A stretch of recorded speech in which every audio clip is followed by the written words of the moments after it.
شادی کے بعد عورت کے ذمے خاوند کے چند حقوق۔ عورت اپنے رب کا تب تک حق ادا نہیں کر سکتی جب تک وہ اپنے خاوند کا حق ادا نہ کر لے۔ یہ عورت کی ذمہ داری ہے کہ خاوند کی اجازت کے بغیر وہ نفلی روزے اور نفلی عبادات بھی نہیں کر سکتی۔ خاوند اگر کوئی امر یعنی کہ حکم دیتا ہے، ہر حالت میں اطاعت کرے گی اور فرما برداری کرے گی۔ خاوند کی غیر موجودگی میں اس کے مال کی، اس کے گھر کی، اس کے بچوں کی اور اپنی حفاظت کرے گی۔ خاوند جن کو پسند نہیں کرتا ان کو اپنے گھر آنے سے منع فرمائے گی، یعنی کہ ان کو روکے گی۔ خاوند اگر بلانا چاہتی ہے اگر عورت کسی رشتہ دار کو، تو خاوند کی اجازت دے گی، اس کے بعد ان کو گھر میں بلائے گی۔ اس کے والدین، خاوند کے بہن بھائی اور سب کو شریعت کے مطابق جو ضوابط اصول بتائے ہیں ان کو عزت دے گی۔ خاوند کہ اگر بیماری کی حالت میں ہے یا کسی بھی حالت میں، ہر طرح اس کی خدمت کرنے کی کوشش کرے گی اور اس کی بیماری میں اس کے ساتھ کھڑی ہوگی۔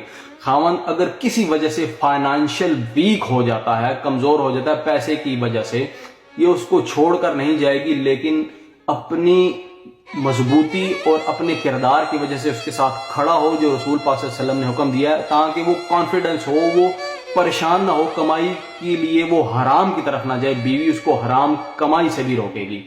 بیوی کا کام ہے جی کہ اس کی غیر موجودگی میں جو خاوند پیسہ کما کے گھر تک لے کے آئے، اور اس پیسے کو، اور وہ تربیت، جو مرد کا کام ہے پیسہ، دولت اور تعلیم، علم، نصیحت، ایمان، یہ گھر کی دہلیز تک لے کے جانا۔ عورت کا کام ہے نسلوں تک اس کو منتقل کرنا۔ عورت ان چیزوں کا بھی خیال رکھے گی۔ عورت اگر کمائی کرتی ہے تو رسول پاک صلی اللہ علیہ وسلم کی ازواج حضرت خدیجہ رضی اللہ تعالیٰ عنہا کی طرح اپنے خاوند کے اوپر بھی خرچ کرے، ان کی سنت کو سمجھ کر۔ عورت کا یہ کام بنتا ہے کہ اگر خاوند ہم بستری کے لیے بلائے بغیر کسی شرعی وجہ کے یا کسی بڑی بیماری کی، اگر وہ خاوند کو نہ کرتی ہے تو عورت گناہگار ہوگی۔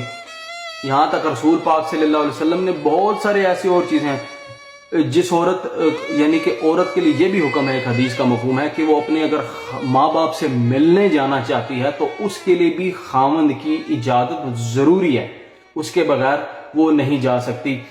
رسول پاک صلی اللہ علیہ وسلم کا فرمان ہے کہ عورت کو یہ حکم ہے کہ اگر سجدے کی اجازت ہوتی تو وہ اپنے خاوند کو سجدہ کرتی، لیکن شریعت میں منع فرمایا گیا۔